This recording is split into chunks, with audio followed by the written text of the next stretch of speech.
அனைவருக்கும் வணக்கம். நான் உங்கள் அக்குபஞ்சர் மருத்துவர் ஐஸ்வர்யா.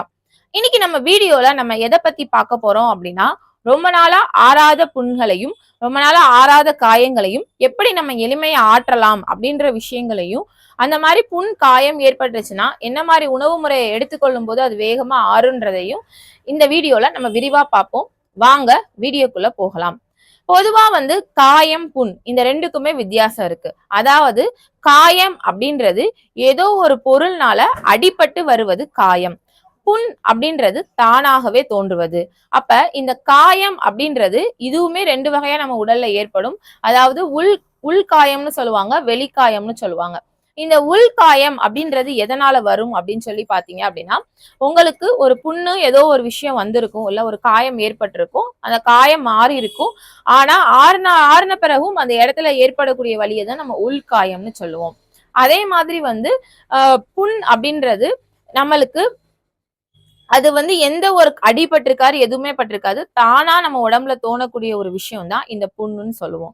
அப்ப இந்த இரண்டுமே உங்களுக்கு வருவது என்னன்னு பாத்துக்கணும். இந்த புண்ணுலயுமே இரண்டு வகை இருக்கு. வெளியில் வரக்கூடிய புண், உள்ள வரக்கூடிய புண், அந்த வயிற்று புண்ணுன்னு சொல்லுவோம்ல, வயிற்று புண், குடல் புண் சொல்லுவோம்ல, இந்த மாதிரி இரண்டு வகையா இருக்கு. அப்ப நம்ம என்ன பிரச்சனைன்றத நம்ம கரெக்டா கிளாரிஃபை பண்ணிக்கிறதுக்கு இந்த மாதிரி நீங்க டெஃபினிஷன் வச்சு நீங்க இதை பிரிச்சுக்கோங்க. என்ன காயமா புண்ணான்றத பிரிச்சுக்கோங்க. சரி, பொதுவாகவே ஒரு காயம் ஏற்பட்டுருச்சு அப்படின்னா, இந்த காயம் ஆறுவதற்கு குறைந்தது ஒரு 15 நாட்கள் ஆகும். எனக்கு 15 நாட்கள் ஆயுமே என்னோட காயம் எந்த அளவு இம்ப்ரூவ்மெண்ட் இல்ல, இது இன்னும் ஆறாமையே இருக்கு, அதை சுத்தி உணரவே இல்லை அப்படின்னா, நீங்க என்ன பண்ணணும் அப்படின்னா, அந்த புண் இருக்கக்கூடிய இடங்களை சுத்தி நீங்க ஹீட்டை வச்சு லைட்டா, அதாவது ஹாட் பேக்கை வச்சு லைட்டா ஒத்தனம் கொடுத்துட்டு வரணும். அப்ப ஒரு உஷ்ணம் படும்போது அந்த இடத்துல இருக்கக்கூடிய தேவையில்லாத நீர்கள் எல்லாமே உறிஞ்சி அந்த புண் எளிமையாக ஆறும். அதே மாதிரி உங்களுக்கு தானா ஏற்படக்கூடிய புண்ணா இருந்துச்சு அப்படின்னா, நீங்க அது உடலோட உஷ்ணத்தினால ஏற்பட்டிருக்கா அப்படின்றத பார்க்கணும். இல்ல எதனால ஏற்பட்டிருக்குன்னே தெரியலனா, முறைப்படி ஒரு அக்குபஞ்சர் மருத்துவர்கிட்ட போய் உங்க நாடிய பரிசோதனை செஞ்சு அதுக்கேற்ற சிகிச்சை எடுத்துக்கிட்டீங்க அப்படின்னா, இந்த புண் அப்படின்ற ஒரு விஷயம் வேகமா ஆறும். அப்ப இந்த காயம் ஏற்பட்டுருச்சு அப்படின்னா, இந்த காயம் ஏற்பட்டுருச்சுன்னா யாரெல்லாம் ரொம்ப அவேரா இருக்கணும் தான் இந்த வீடியோல பார்க்க போறோம். அதாவது சர்க்கரை நோயாளிகள், நீரிழிவு நோயாளிகள் காயம் ஏற்பட்டுருச்சு அப்படின்னா பொதுவாகவே அவங்க எடுக்கக்கூடிய உணவுல இருக்கக்கூடிய இனிப்பு சுவை அப்படின்ற ஒரு விஷயத்த குறைக்கணும். அதே மாதிரி எனக்கு ரொம்ப நாளா இந்த காயம் ஆறாம இருக்கு, இந்த புண்ணு ஆறாம இருக்கு அப்படின்னாலே நீங்க இந்த இனிப்பு சுவையை நீங்க குறைச்சிட்டு வந்தீங்க அப்படின்னா நம்மளுக்கு இந்த காயம் வேகமாகவே ஆறும். அப்ப இனிப்பு சுவை அப்படின்றது பாத்துட்டீங்கன்னா, நம்ம ஸ்வீட் ஐட்டம்ஸை அதிகமா எடுத்துக்கிறத நம்ம ஸ்டாப் பண்றது மூலியமா நம்மளுக்கு வேகமா இந்த புண்ணு ஆறும்.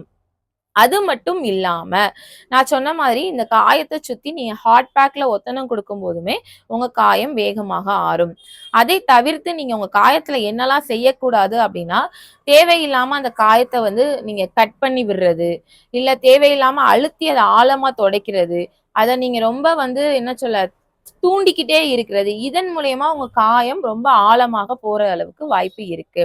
அப்ப எனக்கு காயம் ஏற்பட்டுருச்சு, இதனால நான் எனக்கு நடக்க முடியல, எனக்கு ரொம்ப எந்த வேலையுமே செய்ய முடியல அப்படின்னா, கண்டிப்பா உங்களோட காயம் ஏற்படுற இடத்தை பொறுத்து தான் நீங்க இந்த வேலையை தடுக்கிறதும், நீங்க செய்யக்கூடிய வேலையை தடுக்கிறதும், அதே மாதிரி நீங்க நடக்கிறது இதெல்லாம் இருக்கு. உங்களுக்கு இடுக்குகள்ல காயம் ஏற்பட்டுருச்சு அப்படின்னா, கண்டிப்பா நீங்க ஒரு 15 நாட்களாவது நடக்கக்கூடாது.